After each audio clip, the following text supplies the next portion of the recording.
말씀이 예수의 이름.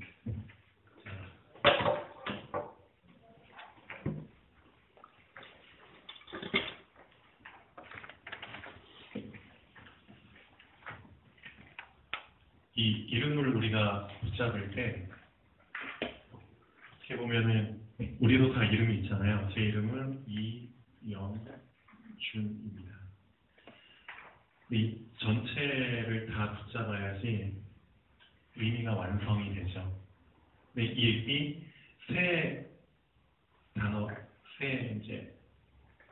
이제 합쳐져가지고 낱말이 합쳐져가지고 이름이 되잖아요. 이 한 부분만 붙잡으면은 사실 이름의 의미도 완성되지 않고 누가 누군지도 모르겠죠. 이만 아는 경우, 영만 아는 경우, 준만 아는 경우. 그러니까 예수의 이름도 마찬가지입니다. 우리가 예수님을 그리스도로 붙잡아야지만 그 온전한 의미를 우리가 이제 붙잡게 되는데, 이 그리스도 안에 있는 한 일부분, 예를 들면은 제사장, 그다음에 선지자, 왕, 이 세 가지 속성을 다 갖고 있는데 우리는 아직 이 세 가지를 다 충분히 소화를 못하고 있다는 겁니다. 그냥 자기 기호에 맞게, 자기 이제 구미에 맞게 원하는 것만 이제 더 얻고 싶어 하고 그것만 자꾸 추구하려고 하죠. 그렇게 되면은 그 사람의 신앙은 어떻게 보면 이제 자기 중심적인, 자기가 선호하는 그런 함정에 빠져버리게 됩니다. 그렇죠? 많은 크리스찬들이 이제 그런 지금 이제 함정 속에서 신앙생활을 하고 있는데, 그래서 지난주에 말씀드린 그 예수의 이름, 온전하신, 모든 걸 다 수용하고 포용하는 그런 예수 이름을 붙잡아야 되지 않느냐, 이제 그런 말씀을 드렸습니다. 근데 이거를 붙잡으려면 사실 뭐가 뒷받침이 돼야 되냐면 경험이라는 게 꼭 동반이 돼야 됩니다. 우리가 우선 지식적으로 말씀을 알았지만 그 말씀이 날아가지 않게 하려면 이제 다 날아가 버리잖아요. 날아가지 않게 하려면 그 말씀이 내 마음판에 깊이 딱 정착되게 하려면 경험이라는 게 꼭 동반이 돼야 됩니다. 자, 배를 어느 한 곳에 딱 정박시킬 때는 닻이 내리는 것처럼, 그렇지 않으면 그 바닷물 풍랑이나 그런 조류에 흘러가는 것처럼 이 예수의 이름을 우리가 정말 온전히 우리 걸로 만들기 위해서는 경험이라는 게 뒷받침돼야 된다는 거죠. 지식에 근거한 믿음이 아니고, 어떻게 보면 이 지식 수준의 메인 믿음이 아닌 지식 더하기 또 행함이죠. 어떻게 보면 두 가지를 같이 붙잡아야 되지 않을까 싶습니다. 야고보서에 보면 이렇게 나오죠. 행함이 없는 믿음은 죽은 믿음이다. 그렇죠? 하나님께서는 우리에게 지식 더하기 행함에 대한 부분, 그러니까 온전한 믿음을 주시기 위해서 이런 말씀을 또 하고 계십니다. 자, 오늘 그 서론 부분에 보시면 필요에 의한 신앙과 원함에 의한 신앙, 이 두 부분을 좀 말씀을 먼저 드려야 될 것 같은데요. 아까 이제 반주를 하면서 피아노를 치면서 좀 이런 생각을 해봤습니다. 내가 예배를 왜 드리지? 이런 좀 근본적인 질문을 한번 해봤습니다. 그럼 거기에 대해서 두 가지 반응이 나와요. 예배의 필요성. 예배를 왜 드려야 되는가? 그 필요성에 대해서 이제 쭉 항목들이 나오죠. 하나님이 원하시는 거야. 하나님은 예배를 받기 위해서 우리를 창조하셨다. 예배를 드렸을 때 흑암이 꺾여. 다 맞는 부분입니다. 예배를 드려야지 내 자신의 영적 상태가, 그렇죠, 계속 깨끗한 상태로 유지가 될 수 있어. 많은 필요한 이유들이 다 생겨납니다. 근데 그런 많은 필요성들이 떠오르는데도 그게 저한테 만족할 만한 답이 안 되는 거예요. 나는 예배를 왜 드리지? 제가 정말 붙잡고 싶은 답은 딴 게 아니라 원하기 때문에. 다른 모든 이유 다 그냥 내려놓고 그냥 드리고 싶으니까. 그렇죠? 그런 예배를 정말 드리고 싶다는 생각이 좀 나더라고요. 필요하기 때문에 예배를 드리는 게 아니라 내가 정말 원해서 하고 싶으니까 그런 예배를 내가 놓치고 있었구나라는 생각을 좀 해봤습니다. 사실 도연이가 이제 우리랑 같이 살고 있는데 도연이를 통해서 제가 참 많은 부분을 발견을 합니다. 도연이가 나이는 16살이지만 아직은 좀 어리죠. 그런데 그걸 통해서 제가 참 발견한 부분들이 많아요.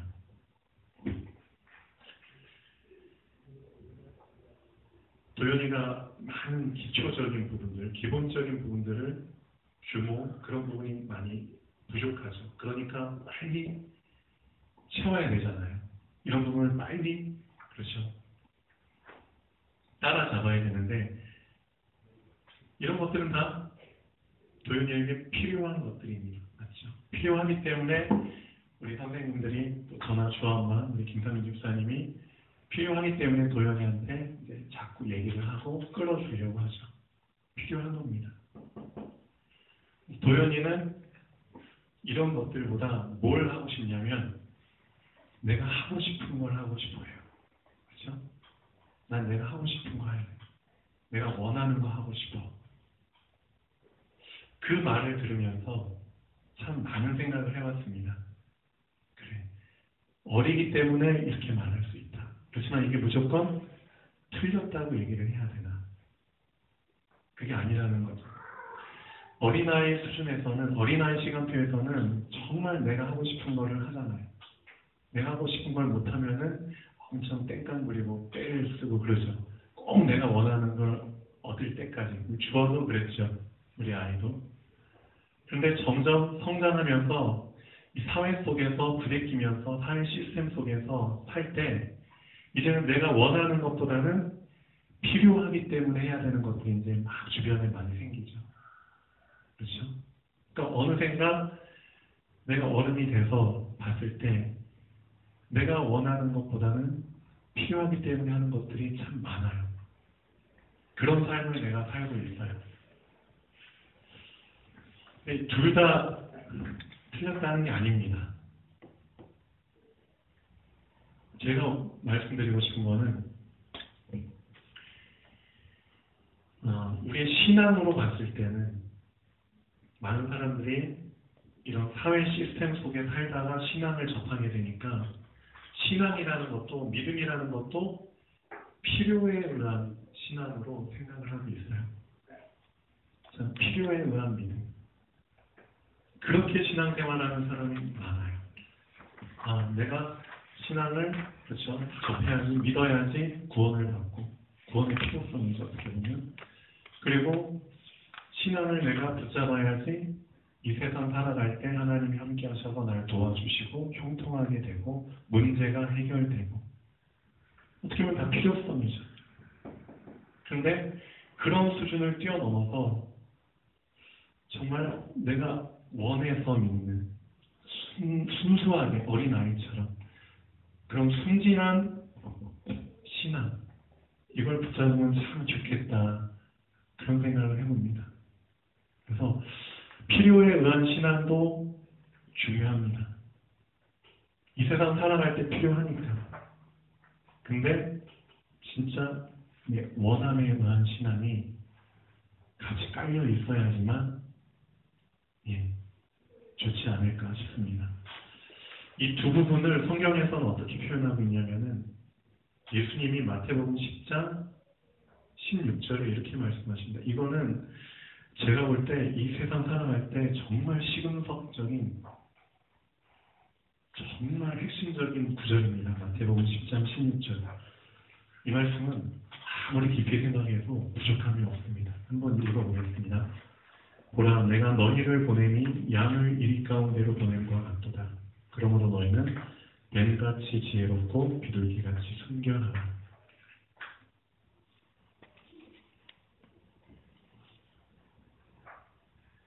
뱀과 비둘기는 서로 양립할 수가 없죠. 함께 지낼 수 없습니다. 근데 뱀같이 지혜롭고 비둘기까지 순결하라. 이걸 어떻게 해석을 해야 됩니까? 신앙적으로 봤을 때는 이런 의미입니다. 뱀같이 지혜로워야 될 이유는 뱀들과 같이 있을 때는 그렇죠? 뱀처럼 지혜로워야겠죠. 그러니까 이 세상 우리가 살아갈 때는 필요에 의한 부분들, 그렇죠? 이 부분을 우리가 채워야 됩니다. 필요에 의한 신앙도 좋고, 이 부분은 뱀들과 같이 있을 경우에 적용되는 부분입니다. 근데 정말 예수님과 함께 있을 경우에, 그렇죠? 나와 예수님이 혼자서 함께 있을 경우에 그때 뱀처럼 지혜로울 필요는 없다는 겁니다. 이해되시죠?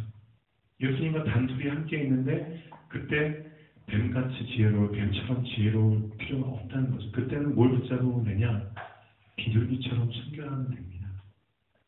즉 예수님과 같이 있을 때는 내가 원해서 정말 어린이처럼 순수하게, 예수님이 좋으니까 아이들이 막 예수님께 달려가잖아요. 예수님 막 만져주길 바라고, 예수님께와 안겨지길 바라고. 아까도 제가 아침에 와서 피아노 치는데 음성가 와가지고 이제 제 무릎 위에 앉아서 같이 피아노 치고 안기기 원하고, 그게 어린이의 순수한 마음입니다. 저희가 원하니까. 그러니까 예수님과 같이 있을 때는 정말 원해서 믿는 신앙, 그렇죠? 그걸 붙잡으면 참 좋겠는데, 어떻게 된 게 같이 있을 때도 필요에 의한 신앙, 뱀처럼 지혜, 그걸 붙잡고 함께 있는다는 거죠. 그래서 이 두 부분을 한번 깊이 생각을 해보면 좋겠다는 생각을 해봅니다. 우리가 예배를 드리는데 예배 필요합니다. 예배를 통해서 일어나는 많은 역사들, 그렇죠? 일어나는 일들 다 알고 있습니다. 근데 그게 예배의 목적은 아니라는 거죠. 정말 우리가 예배를 드리는 이유는 좋으니까, 원하니까. 그런 순수한 이유를 붙잡고 예배를 드리면 좋겠다는 생각을 좀 해봤습니다. 그래서 등대라는 것도 마찬가지죠. 우리를 등대로 많이 표현하십니다. 빛을 비추고. 근데 어떻게 된 게 사람들이 필요에 의한 신앙이 더 막 강해지니까 이렇게 해석을 해버립니다. 아, 등대 좋아. 근데 있잖아, 그 등대를 필요로 하는 배들이 오면은 그때 등대를 켜자. 그때 불을 켜자. 그리고 아무도 없으면은, 배들이 아무도 돌아다니지 않으면 그때 등대를 꺼도 돼. 예. 그런 식으로 신앙이 변질이 되고 있습니다. 필요한 경우에만 켜면 돼, 등대는. 필요하지 않을 때는 그냥 꺼놔도 돼. 근데 예수님은 그런 의미로 말씀하신 게 아니죠. 등대는 순전히 등대입니다. 등대 계속 깜깜할 때는 불을 켜놓고 있어야 됩니다. 배가 지나가든 지나가지 않든, 그렇죠? 그러니까 이 안에 어떤 본질적인, 우리가 원하기 때문에 하는, 내가 원하기 때문에 예배를 드리는, 그렇죠? 예배 시간에만 예배를 드리는 게 아니라 내가 원할 때는 언제든지 혼자서든 둘이서든, 그렇죠? 예배를 드릴 수 있는 그런 의미의 예배, 그런 의미의 등대를 하나님은 원하시는 것 같습니다. 그냥 내가 오면 켜고 오지 않으면 꺼놓고, 그런 게 아니라는 거죠. 항상, 그렇죠? 켜놔도 내가 원하면 항상 켜놓을 수 있는 그런 의미예요. 자, 본론 한번 보시죠. 사도들이 예수께 모여 자기들이 행한 것과 가르친 것을 낱낱이 고하니 이르시되 너희는 따로 한적한 곳에 가서 잠깐 쉬어라 하시니 이는 오고 가는 사람이 많아 음식 먹을 겨를도 없습니다. 자, 예수님이 이 제자들을 저번 주 말씀 보면은, 자, 둘씩 짝지어서, 2명씩 짝지어서 전도를 보냅니다. 자, 짝지어서 보내기 전까지는 계속 함께 하셨죠. 그런데 자, 2명씩 보내고 나서 기간이 얼마나 걸렸는지 성경에 나오진 않습니다. 과연 이 둘씩 짝지어서 이제 다 마을로 파송이 됐는데 이 사람들이 예수님이 명령한 그 사명을 완수를 할 때까지 기간이 얼마나 걸렸는지 모르는데 한 달이 걸렸는지 2달이 걸렸는지는 모르는데 중요한 거는 이 한 달이든 2달이든 이 기간 동안 예수님은 혼자 계셨다는 겁니다. 그 전까지는 항상 12제자와 함께 동고동락 하셨잖아요. 근데 함께 있을 때 경험할 수 있는 게 있습니다. 함께 해야지만 경험하는 것들이 있죠. 그렇죠? 함께 해야지만 깨달을 수 있는 게 있습니다. 근데 함께 하면은 절대 깨닫지 못하는 것도 있다는 겁니다. 따로 해야지만, 그렇죠. 따로 있어야지만 경험할 수 있는 게 또 있다는 겁니다. 예수님은 그걸 알고 계시죠. 함께라는 것도 제자들에게 한번 경험하게 하시고 그 다음에 또 따로 있을 때도 뭔가 경험하게 하시고 이 두 가지를 같이 경험을 해야지만 된다는 것을 말씀을 하고 계십니다. 그래서 최근에 이제 우리 도연이로 인해서 여기 있는 분들은 이제 거의 다 알고 계시잖아요. 여기에 대한 부분을 우리는 좀 많이 알게 됐습니다. 말 안 해도 이제 알지만 도연이가 함께 있을 때 그렇죠. 참 많은 것들을 경험하는 얘기 안 해도 알죠. 그런데 도연이가 이제 혼자서 이제 집에 갔을 때 가서 이제 또 나름대로 경험한 것들이 많다는 겁니다.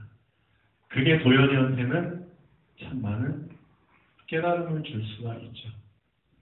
그리고 반성할 것들, 그다음에 후회할 것들 이런 부분들을 그렇죠. 이거는 함께 있을 때는 절대 경험 못하는 겁니다. 혼자 떨어져서 본인이 원하는 걸 해봤을 때 거기에 대해서 어떤 결과가 나왔는지 이런 부분들은 직접 본인이 따로 있어야지만 경험할 수 있는 것들이죠. 그래서 저는 참 좋은 계기가 됐다 봅니다. 여러분도 마찬가지겠지만 예수님도 마찬가지입니다. 우리가 신앙생활을 할 때 함께도 중요합니다. 그런데 함께를 더 견고히 하기 위해서 따로라는 시간표, 따로라는 기회도 하나님이 하나님의 시간표에 맞게 마련을 해주시죠. 그래서 우리 충룡이가 지난주인가요? 가족여행 갔을 때, 그렇죠? 그때는 기간이 꽤 길었죠. 금, 토, 일, 월, 화. 한 5일 가까운 시간을 어떻게 보면 그렇게 긴 시간을 이렇게 좀 떨어져서 지낸 건 참 오래간만이었던 것 같아요. 근데 그 시간 동안 저는 나름대로 좀 많은 생각을 했습니다. 그렇죠? 함께 있었기 때문에 함께하는 게 더 익숙했었고, 그렇죠? 빈자리가 더 크게 느껴졌고, 그러면서도 이런 생각을 해봅니다. 따로 있을 때 쌍방에게 하나님이 주시는 경험들. 충룡이는 충룡이 나름대로, 저는 또 여러분은 여러분 나름대로 따로 경험하는 것들이 있다는 겁니다. 그 안에서 하나님이 그래야지만 주실 수 있는 응답들. 우리 권사님도 이제 부산에 내려가시고 또 서울에 올라가시고 이제 그런 잠깐 그런 시간이 있으셨잖아요. 그때도 이런 생각을 해봤습니다. 우리 주엄마도 이제 서울에 가거나 아니면 짧은 시간이지만 어제 우리 형님 가족이 오셨을 때 주엄마가 랩런트데이를 같이 못하고 그 시간에는 같이 형님과 같이 있는 시간, 그렇죠? 함께 하다가 함께 못하는 상황이 오잖아요. 또 우리 집사님 이제 병원에 한 일주일 이상 입원해 계셨을 때, 그럴 때도 어떤 경험들을 하게 하셨을까 하나님이, 어떤 부분들을 쌍방에게 깨닫게 하셨을까, 그런 생각들을 좀 많이 해봅니다. 근데 결국 이런 것들은 다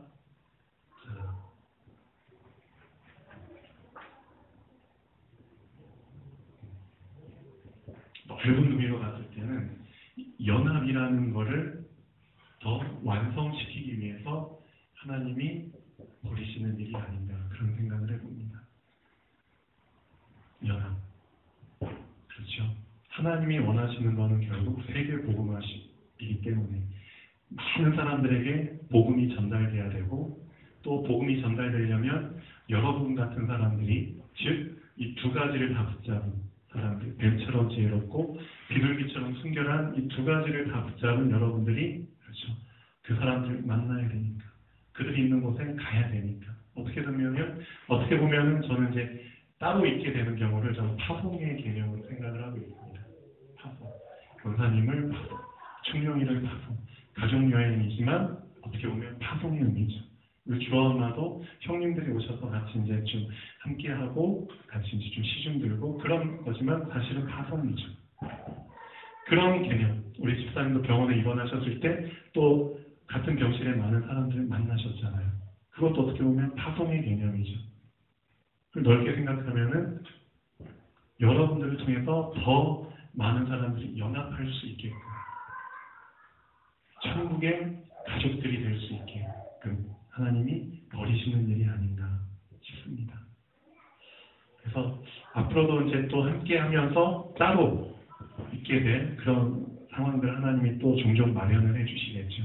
그럴 때는 두 가지를 정말 같이 붙잡고 하시면 좋을 것 같습니다. 저는 항상 이렇게 합니다. 그래서 솔직히 인간적인 마음으로 보면 함께 있는 사람이 옆에 없으면 좀 아쉽죠. 서운하고 좀 뭔가 허전하고 그렇죠. 육신적으로는 그렇습니다. 그렇지만 이 따로에 대한 부분을 또 붙잡고 있기 때문에 더 큰 응답을 기대를 합니다.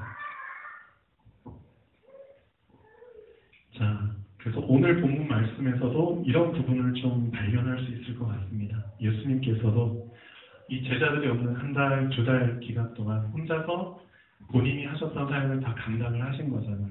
그렇죠? 수천 명, 또 계속 말씀 전하시고, 그리고 또 사람들 병 고치시고. 근데 함께 했을 때는 제자들이 알아서 이제 좀 그 시종 역할, 손발 역할을 해주셔서 예수님이 좀 편하게 사역을 하실 수 있었을 텐데, 이제 이 12명 다 파송시키고 나버리니까 이제 혼자서 그런 부분을 다 감당을 해야 되죠. 어떻게 보면 육신은 더 피곤하셨을 수도 있어요. 근데 마음은 생각은 되게 기쁘셨겠죠. 왜냐? 따로 있어야지만 경험할 수 있는 걸 제자들이 이제 경험을 하니까. 그런데 이 제자들이 한 달, 두 달이 지나서 이제 다 돌아왔을 때 이제 같이 예수님께 보고를 하잖아요. 그런 보고를 들었을 때 예수님은 진짜 얼마나 기쁘셨을까. 정말 그런 생각을 또 해봅니다. 나름대로의 어떤 그런 거를 다 이제 목적을 이루어 온 거니까. 그래서 예수님의 이제 배려한 내용이 참 많이 나오죠. 너희는 따로 한적한 곳에 가서 잠깐 쉬어라. 이런 말씀 속에서도 참 그런 따뜻한 부분을 많이 느끼게 됩니다. 오늘 오고 가는 사람이 많아 음식 먹을 겨를도 없습니다. 그런데 잠깐 쉬려고 이제 한적한 곳에 가는데 이제 그걸 본 사람들이 이제 다 따라가죠. 자, 2번 보시면 예수께서 나오사 큰 무리를 보시고 그 목자 없는 양 같음으로 인하여 불쌍히 여기사 이에 여러 가지로 가르치시더라. 네, 참 재미있는 내용이 분명히 큰 무리가 예수님께로 나오는 것을 봤는데 우리의 관점으로 봤을 때는 되게 좀 큰 무리가 몰려드니까 어떻게 보면 되게 좀 자랑스러워 할 만한 느낌이 들잖아요. 이 많은 사람들이 몰려오는구나. 되게 좀 뿌듯하게 느껴지고. 근데 예수님께서는 이 큰 무리를 보고 불쌍히 여기셨다고 나옵니다. 보는 관점이 달랐다는 거죠. 숫자로만 보면은 엄청 기뻐할 만한 거죠. 와, 엄청 많은 사람들이 오는구나. 근데 우리의 관점과는 전혀 다른 관점으로 왜 불쌍히 여기셨느냐? 무리는 무리인데 목자가 없다는 겁니다. 그러면 결국 시간 지나면 미래의 관점에서 봤을 때 결과적으로 봤을 때는 더 큰 불상사가 생긴다는 겁니다. 많은 문제들이 이제 생겨날 거고요. 왜냐? 목자가 없으니까. 다 자기 식대로 막 중구난방으로 막 하다가 서로에게 상처 주고, 그렇죠? 그러다가 이제 막 결국은 흐지부지 되고 와해되겠죠. 그런 결론이 뻔하기 때문에 불쌍히 여겼다는 것. 목자 없는 양 같은. 우리도 이런 관점으로 보면 참 좋을 것 같아요. 숫자에 많고 적음에, 그렇죠? 이리 얘기하지 말고 숫자가 많으면 많은 대로 사각지대를 볼 수 있는, 그렇죠? 빈틈을 볼 수 있는 눈을 붙잡고, 숫자가 적으면 적은 대로 그 안에서 충분히 장점을 살릴 수 있는 부분을 또 살리고, 숫자가 없음으로 인해서 또 좋은 점도 많죠. 왜냐? 소수 집중할 수 있으니까, 개인 집중할 수 있으니까, 그렇죠? 더 순결하게, 비둘기처럼 순결하게 입마음을 누릴 수 있도록 해줄 수 있으니까, 그렇죠? 없으면 없는 대로, 또 많으면 많은 대로 또 장점도 살릴 수 있고, 대신에, 그렇죠? 이 사각지대를 또 볼 수 있는 눈이 열리면 좋겠죠. 때가 저물어가니 제자들이 예수께 나와 여짜오되 이곳은 빈들이요 날도 저물어가니 무리를 보내어 두루 촌과 마을로 가서 무엇을 사 먹게 하옵소서. 자, 이게 당연한 그 부탁입니다. 당연한 질문인데도, 자, 우리가 여기에서 붙잡아야 될 거는 우물안 개구리식의 생각, 이걸 뛰어넘어야 된다는 겁니다. 어떻게 보면 당연한 겁니다. 우물 안에 살고 있기 때문에 우물만 보인다는 거죠. 우물 밖은 안 보여요. 그러니까 당연히 배가 고프니까 지금 현재 우리가 가진 건 없으니까, 먹을 게 우리 수중에 없으니까 당연히 사 먹어야겠죠. 그러려면은 근처 마을에 슈퍼나 그런 데 마을 상점에 가서 먹을 걸 사 와야 된다는 거죠. 근데 당장 돈이 없다는 거죠. 남자만 5,000명이고 여자들 아이까지 합치면 거의 10,000명, 20,000명 넘는 사람들인데 무슨 수로 이 사람들 배고픈 걸 먹이냐. 우물 안에 살고 있기 때문에 이런 질문을 하는 건 당연합니다. 배가 고픕니다. 근데 어디서 사 먹여야 됩니다.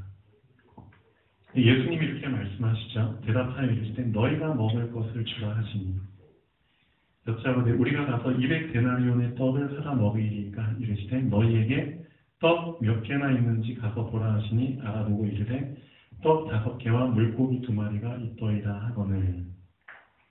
여기에서부터 이제 우물 밖 개구리를 경험하게 하시죠. 우물 안에만 있는, 우물 안에서만 생각하는 우리에게 우물 밖을 경험할 수 있도록 이제 예수님이 기회를 주십니다. 이 부분이 참 중요한 것 같습니다. 그거 있잖아요. 그 갈릴리 가나 혼인잔치 때 포도주가 다 떨어졌죠. 우리 그 얘기 알고 있죠. 그래서 하인들한테 명해가지고 항아리에 물을 가득 채워요. 물입니다. 물. 어떻게 보면 아직 우물안 개구리식의 생각이죠. 하인들도. 물인데 왜 물을 채우라고 하시지? 근데 그것을 떠라. 예, 떴어요. 잘 모르지만. 근데 그걸 갖다 줘라. 갖다 줄 때까지도 우물안 개구리의 그 생각 수준을 사실은 벗어나지 못하고 있습니다. 하인들이. 근데 실제 그것을 거기 온 하객들이 막 봤을 때 반응이 와, 최고로 맛있는 포도주다. 그것을 보고 하인들이 직접 보니까 진짜 포도주네. 직접 맛을 봤겠죠, 하인들도. 어떻게 되나요? 분명히 실행에 옮겼을 때, 즉 지식적인 부분을 어떻게 보면 이건 무리야.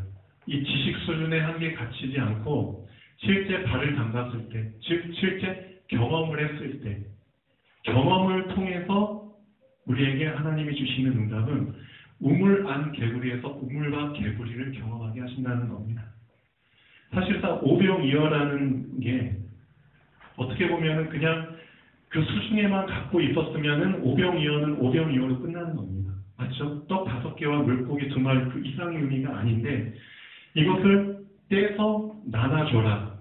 그것을 즉 실제 경험을 하게 했을 때, 실행에 옮겨서 본인들이 직접 경험했을 때 오병이어가 어떻게 변했냐면 만병만어로 바뀌었다는 거죠.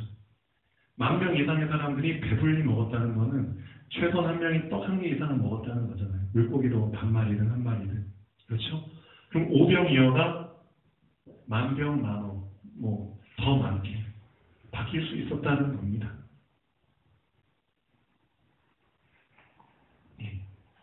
그래서 어제 경포호수 돌 때 사실상 좀 우려가 많았어요. 이 초등학교 아이들이 각 코스별로 다 배정이 돼가지고 돌 텐데 더 많은 잡다한 자질구레한 문제들이 발생할 수 있겠지. 더 짜증나는 일들, 더 꼬이는 일들이 생길 수 있겠지. 예, 맞아요. 근데 어떻게 보면 이거는 우물안 개구리 수준의 생각이라는 거죠. 실제 우리가 그거를 진행을 했을 때 어떻게 보면은 아이들이 경험을 해버린 겁니다. 본인들이 경험하면서 어떤 응답을 받게 되냐면 오병이어에서 만병만어까지는 아니더라도 10병 10어 2배의 어떤 그런 한계를 뛰어넘는 내 생각 수준을 뛰어넘게 만드는 경험과 깨달음들, 그런 응답들이 실제 경험을 통해서 왔다는 겁니다. 아이들한테도. 우리는 사실 그런 부분을 원하고 있습니다. 렘넌트들한테 말씀이 들어가고 지식적인 부분이 들어가지만 그게 날아가 버리지 않게 하려면 경험이라는 게 뒷받침돼야 된다는 거죠. 그래서 어제 박승현 집사님이 그 카톡을 보내셨을 때도 아마 본인도 그런 부분을 봤기 때문에 그런 카톡을 보내셨겠죠. 이 아이들이 사실은 한 바퀴를 다 돈다는 게 참 쉽지 않고 날도 좀 추웠기 때문에 그랬지만 실제 한 바퀴를 돌았을 때 돌고 나서 아이들의 반응과 아이들 중에서 뭔가 좀 깨달음이 있는 아이들, 그런 아이들을 보면서 나름대로 맞다. 자기 수준에 그냥 갇혀있으면 오병이어로 끝나지만 자기 수준에서 뭔가 깨달음이 있고 뭔가를 좀 더 발견한 아이들이 있다면 걔네들은 오병이어의 수준을 뛰어넘는 응답을 받은 겁니다. 6병 6어든 10병 10어든. 그래서 경험이 참 중요한 겁니다. 우리 렘넌트들뿐만 아니라 우리도 이런 상황이 온다면, 경험을 해야 될 상황이 온다면, 그렇죠? 그때 하나님께서는 오병이어의 그런 응답을 이미 준비하고 계시다는 것을 알고 있어야 됩니다. 그래서 앞으로도 우리 렘넌트들과 도전할 부분들이 많은데요. 도전을 할 때는 미리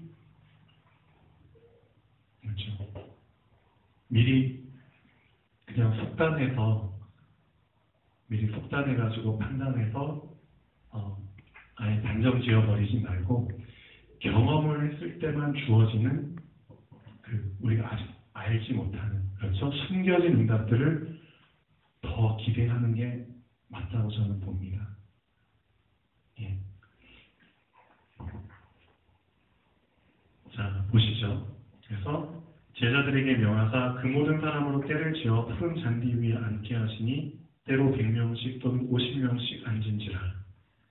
이제 실행에 옮기죠. 경험을 합니다. 예수께서 떡 5개와 물고기 2마리를 가지사 하늘을 우러러 축사하시고 떡을 떼어 제자들에게 주어 사람들로 나누어 주게 하시고 또 물고기 2마리로 모든 사람에게 나누심에 다 배불리 먹고 남은 떡 조각과 물고기를 12바구니에 차게 거두었으며 떡을 먹은 남자는 5,000명이었더라. 결론 보겠습니다. 함께 있어야만 경험할 수 있는 것이 있고 또 따로 있어야만 경험할 수 있는 것이 있습니다. 그 두 가지를, 함께 그리고 따로의 응답을 우리는 같이 붙잡아야 됩니다. 어느 하나에만 치우쳐서도 안 되고요. 함께 있을 때는 함께 있을 때의 응답들을 많이 누리시고 또 따로 있게 됐을 때는 또 그런 응답을 또 누리시면 됩니다. 경험 속에 들어갈 때 오병이어가 만병만어가 되는 응답을 그때 경험하게 됩니다. 그래서 미리 알고 속단하듯이 해서 경험 안 해도 돼, 그런 식으로 단정 짓는 건 참 위험한 거인 것 같습니다. 특히 우리 엠넌트들 사역을 할 때. 그래서 우리 캠프 할 때든 뭘 할 때든 도전해야 될 일이 생기고 경험해야 될 부분들이 생기면은 분명히 하나님은 그 안에 경험을 통해서 한계를 뛰어넘게 만드는 오병이어의 응답을 준비하셨다는 것을 붙잡아야 됩니다. 그렇게 해서 아이들의 한계를 뛰어넘게 하시면서 아이들을 성장시키십니다. 하나님은. 실질적으로 물고기가 5마리가 떡 5개가 10,000개로 변하는 그런 보이는 응답이 아닌 보이지 않는 아이들이 변하는 응답이 저는 진짜 오병이어의 응답이라고 생각을 하고 있습니다. 아이들이 성장하고 바뀐다는 것. 그래서 그런 부분을 우리가 좀 너무 단정지어서 미리 하지 말고, 예, 우리들도 좀 많이 겸손해질 필요가 있을 것 같습니다. 근데 이제 그런 걸 했을 때 우리가 또 감당해야 될 부분들이 있죠. 그렇죠? 아이들이 막 중구난방 천방지축을 하니까 그런 부분을 감당해야 될 건 있지만 그런 걸 너무 피곤하게 생각하지 마시고요. 아이들 키울 때 쉽게 키울 수 있는 거 아니죠. 예. 오늘 말씀 경험에 대한 부분을 좀 한 시간 동안 잘 붙잡으시면 좋겠습니다. 경험 속에 하나님의 오병이어의 큰 응답이 들어있다는 것을. 자, 기도하겠습니다. 살아계신 하나님 아버지,